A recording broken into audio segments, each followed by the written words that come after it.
I'm Rory Webb. We're married, husband and wife team. We do a comic series, a D&D comic series called The Ascendants. I don't really have a slogan, so we'll just ignore that part. So, yeah.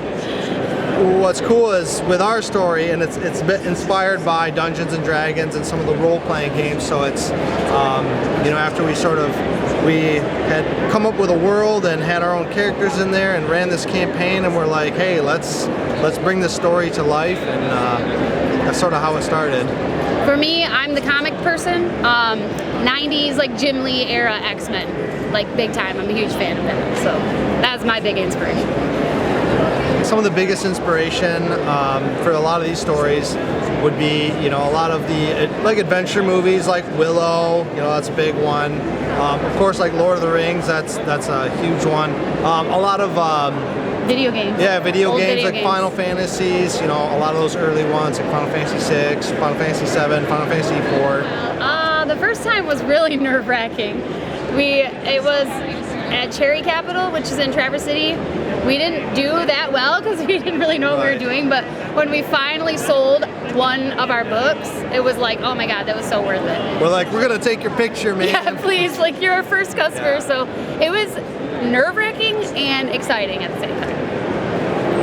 Well, we're done with this one. So when I was working on it, I had the script all done, like he had written the script. That was all finished.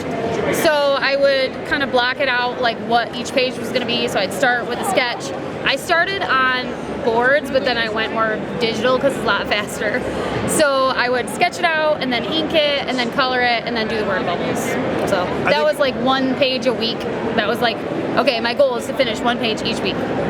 I think one of the challenging things that we ran into, sort of like when we were writing this, is when we had the campaign and we had the whole story. We wrote out the whole story as it sort of played out with the player characters and what we had going on, and translating that to a graphic novel was sometimes there's some challenging parts because things don't always translate 100%. So we had to make a couple tweaks, and I think it was for the better.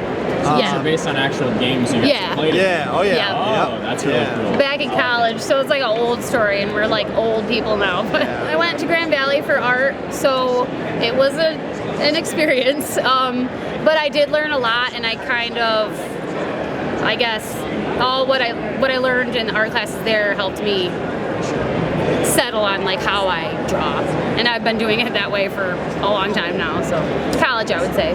And I also went to Grand Valley for film and video production, and so I've always sort of liked telling stories. But what was interesting with sort of bringing this D&D campaign, it was really interactive, and I thought it was really fun when the characters or the players would do things that I wouldn't expect, and then it forced me to sort of think as some of these NPCs as to, okay, how would they react to this? So it was a really organic story that sort of played out, and that's why we were like, hey, we should make this into a graphic novel. Yeah. We're on Instagram. It's at Legends of Aukera, which is this logo on here somewhere, right here. The awesome sign that he made. And we're also on Facebook, which is at Legends of Aukera there too.